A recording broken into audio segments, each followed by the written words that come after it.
Now, okay, friends, before we study, let's pray together. Pray begin. Finish.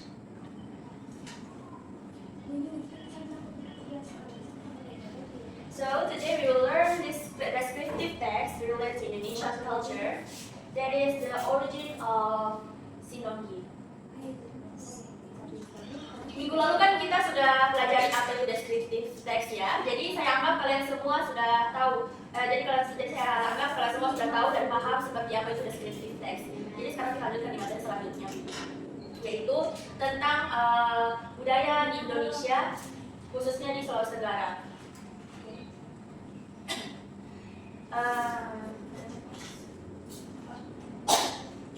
Seperti yang kalian lihat di atas, itu ada 3 gambar yang dimana 3 gambar yang di atas itu adalah makanan yang sama, berbahan baku sama, tetapi penyajiannya itu berbeda. Seperti Sinonggi dan papeda itu cara penyajiannya adalah dengan lauk pauknya itu dipisah.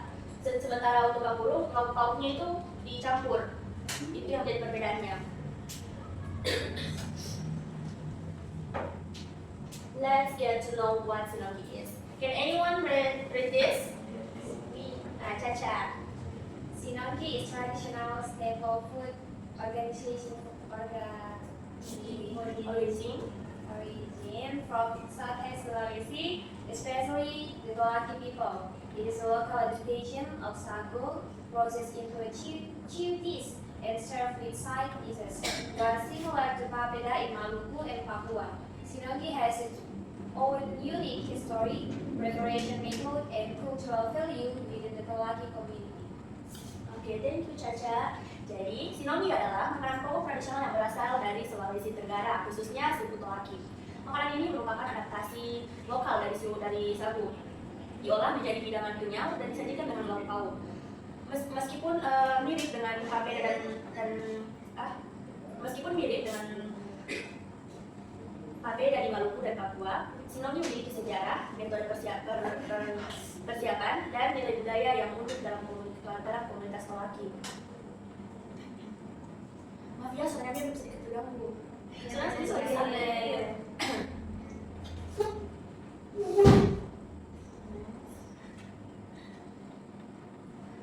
The origin of Sinonggi. The origin of Sinonggi.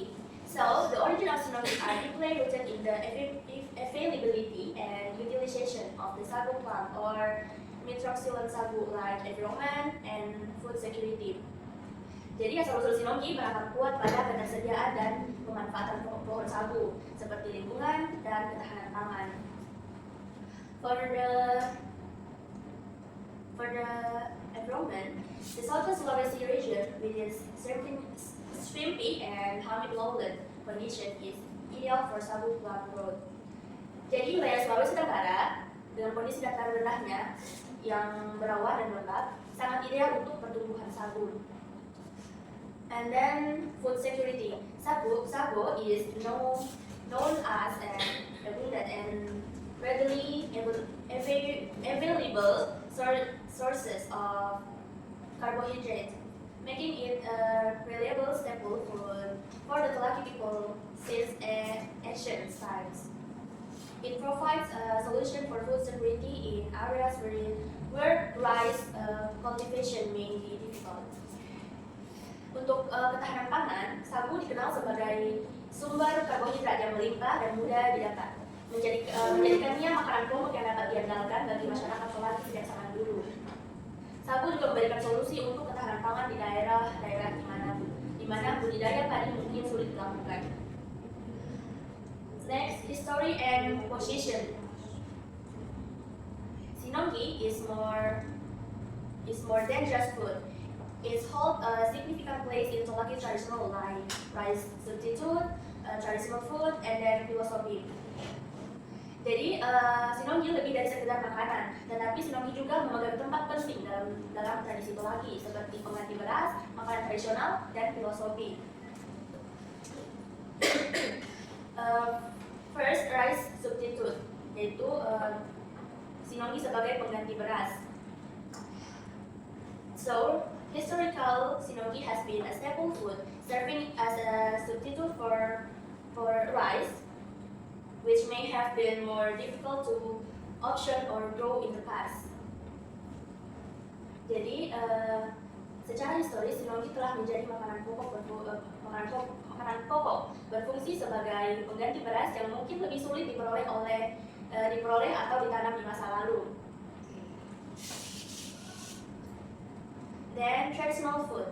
In Polaki traditional ceremonies such as weddings, harvest celebration, and welcoming guests, sinonggi is often served as a symbol of natural abundance and mandatory main dish. Jadi makanan tradisional dalam upacara tradisional Polaki seperti pernikahan, perayaan panen, atau penyambutan tamu, sinonggi sering disajikan sebagai simbol kelimpahan alam dan hidangan utama yang wajib. And the last philosophy, sinonggi is sticky, hard to separate texture, symbolize the unity and closeness among Tolaki people. The process of making it, which involves mixing sagu flour and hot water, also requires skill and teamwork. Jadi, nama sinonggi sendiri berasal dari proses pembuatannya. Tekstur sinonggi yang lengket dan sulit dipisahkan melambangkan persatuan dan kedekatan di antara masyarakat Polaki. Proses pembuatannya melibatkan pencampuran, merebus sagu dengan api panas dan juga membutuhkan keterampilan dan kerja tim. Next, manufacturing process.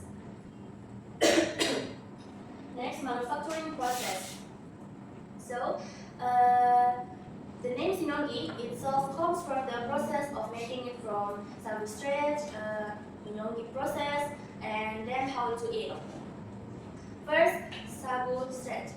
The basic ingredients in sagu stretch is extracted from the tongue of the sagu palm.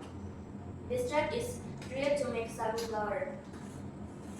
Jadi, nama sinonggi sendiri berasal dari proses pembuatannya, seperti peti sagu, proses minonggi, dan juga cara memakannya. Seperti yang saya jelaskan tadi, yang pertama itu peti sagu. Bahan dasar utamanya adalah pati sagu yang diekstrak dari batang pohon sagu.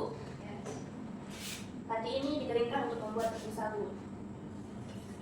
Then, minonggi process.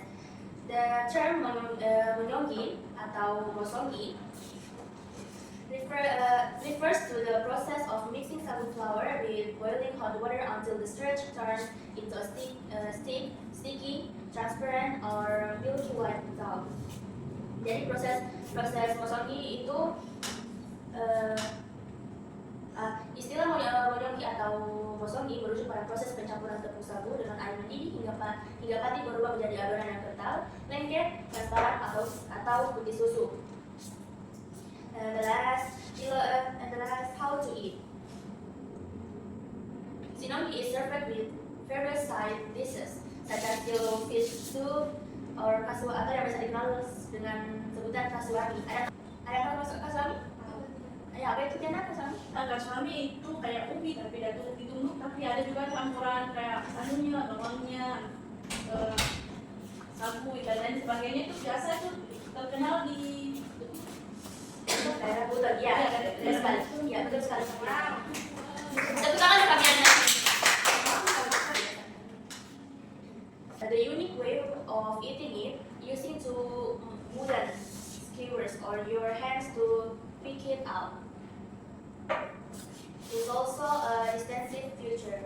Jadi, cara memakan sinonggi yaitu disajikan dengan berbagai lauk seperti sup ikan kuning atau yang seperti yang dibilang tadi kasuami atau sayuran, dan cara makan yang unik yaitu menggunakan 2 tusuk sate kayu atau tangan untuk mengambilnya juga merupakan ciri khasnya.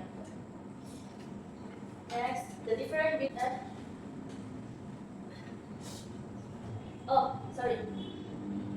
Next, evolution and the present.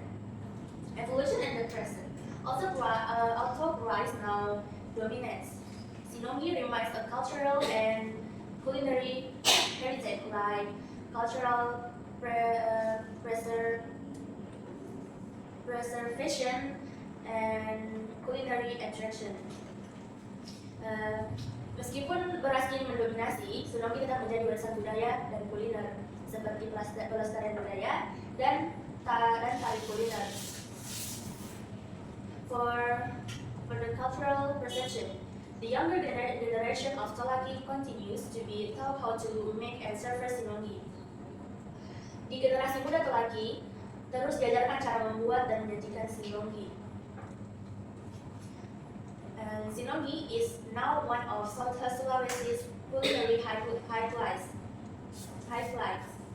Tourists often seek this dish for its uniqueness and historical significance. Jadi, sinonggi kini menjadi salah satu daya tarik kuliner Sulawesi Tenggara. Wisatawan sering mencari hidangan ini karena keunikannya dinilai sejarahnya.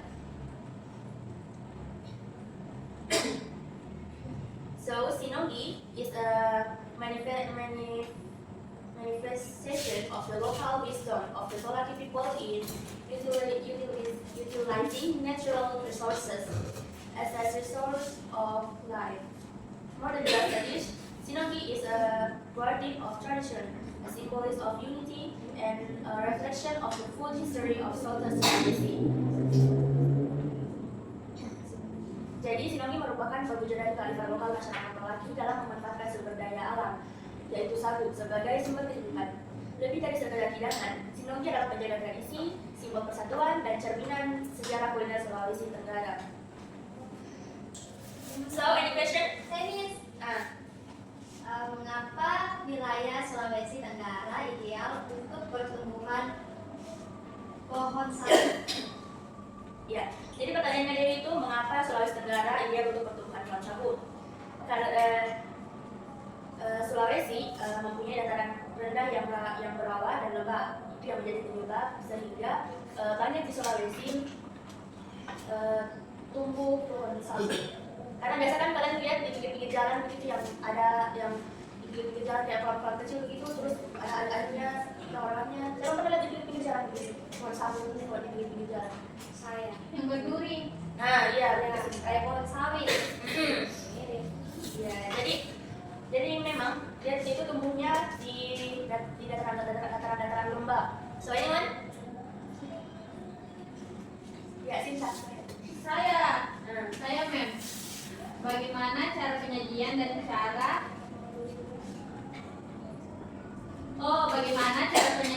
cara makan sinonggi dan papeda berbeda dari kapurung?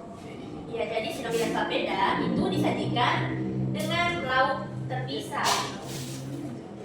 seperti ikan, kuah kuning, dan sayur-sayurannya. Biasanya disisihkan di samping atau pinggiran piring. Itu untuk sinonggi dan papeda.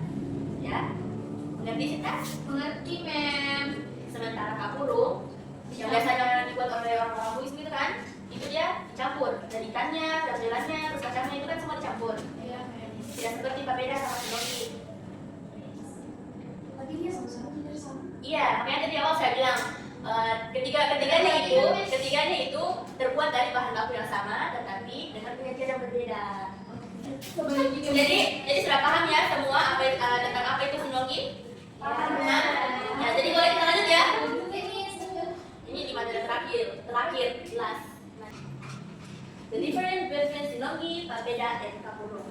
Also, sinonggi from Southwest Sulawesi, kapurung from Southwest Sulawesi, and then papeda from Maluku and Papua are all made from sagu thread, cooked into a chili dough.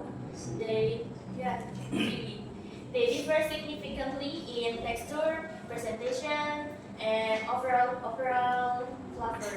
Okay, so there are three different between the three, namely texture differences, the different in eating and serving methods, and then different in taste.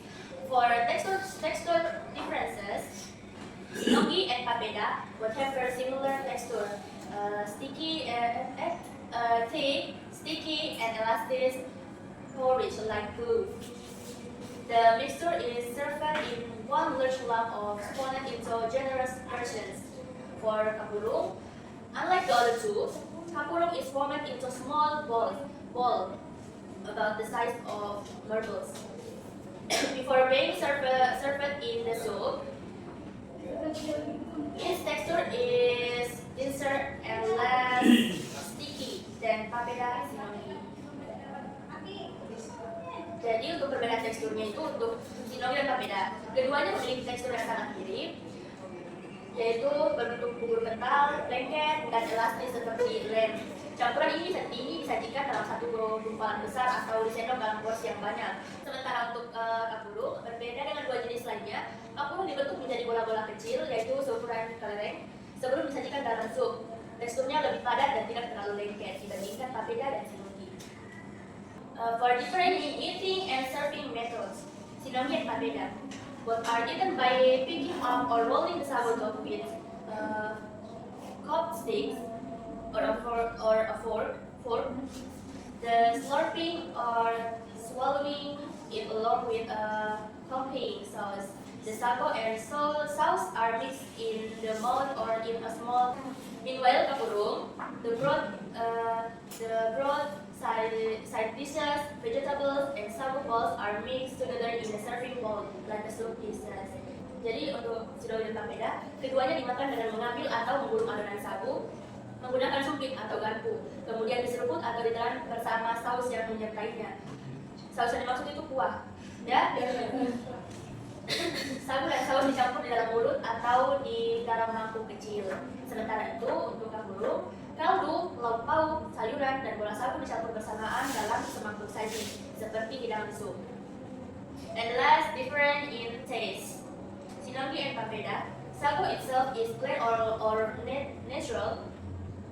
All the flavor comes for the accompanying side dishes, usually fish in a rice, spicy yellow sauce.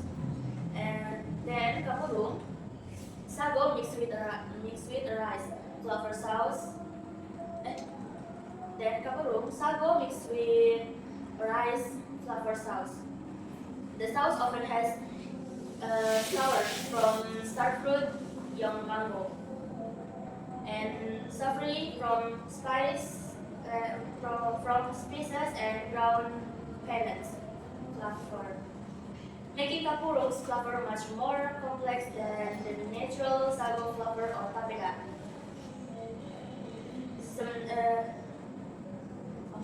Jadi Shinongi dan Papeda, sagu itu sendiri rasanya hambar atau netral. Semua rasa berasal dari lauk pendampingnya, biasanya dari ikan dalam saus kuning yang kaya dan pedas. Sementara itu untuk kapurung, sagu yang dicampur dalam saus yang kaya rasa. Sausnya seringkali memiliki rasa asam dari belimbing atau mangga muda dan gurih dari rempah-rempah dan kacang tanah giling. Sehingga rasa kapurung jauh lebih kompleks daripada rasa sagu netral pada Papeda atau Shinongi. So, ada pertanyaan sejauh ini? Yes. Oke, jadi sebelum saya tutup, saya kirimkan saja di grup kelasnya ada homework untuk kalian. Oke, dalam nanti 3 nomor sih. Nanti minggu depan dikumpulkannya. Jadi kesimpulannya